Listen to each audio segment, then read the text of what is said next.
I was 17 when I wrote this poem. It goes like this. Hey you, sightseer from small town, nowhere, US of A.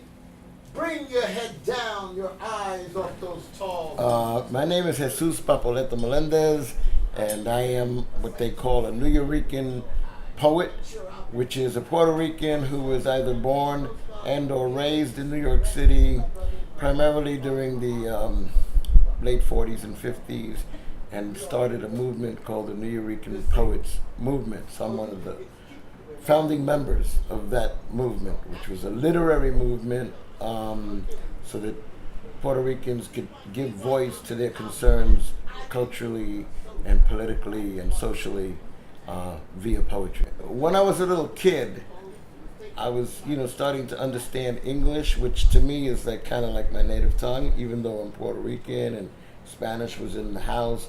But my ear was more bent or slanted toward comprehending English.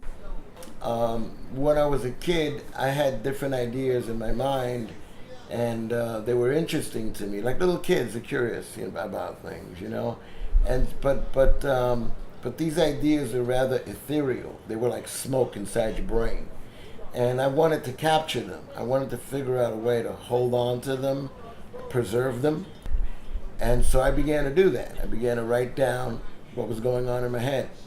And since I didn't know anything about writing, I wrote it down however I felt. And so it turned out to be like more poetry than narrative writing, which I think poetry is the essence of language. I think, language is more poetic than narrative, but we turned it around. So it was this teacher who pointed out to me that what I was doing was writing poetry.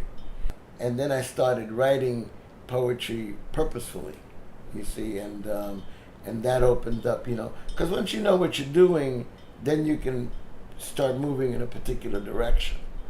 You see what I mean? When you don't know what you're doing, like if you're lost in the forest, you're walking around, But if you have a compass and you're lost in the forest, then you can walk in a particular direction. Hey, you sightseer from small town, nowhere, US of A. Bring your head down, your eyes off those tall business buildings. Look at here, look, sightseer, I'm a sight to be seen by your sore eyes. By the eyes of the world, by the eyes of the stars and moon. Look here, look, God damn it, I'm interesting.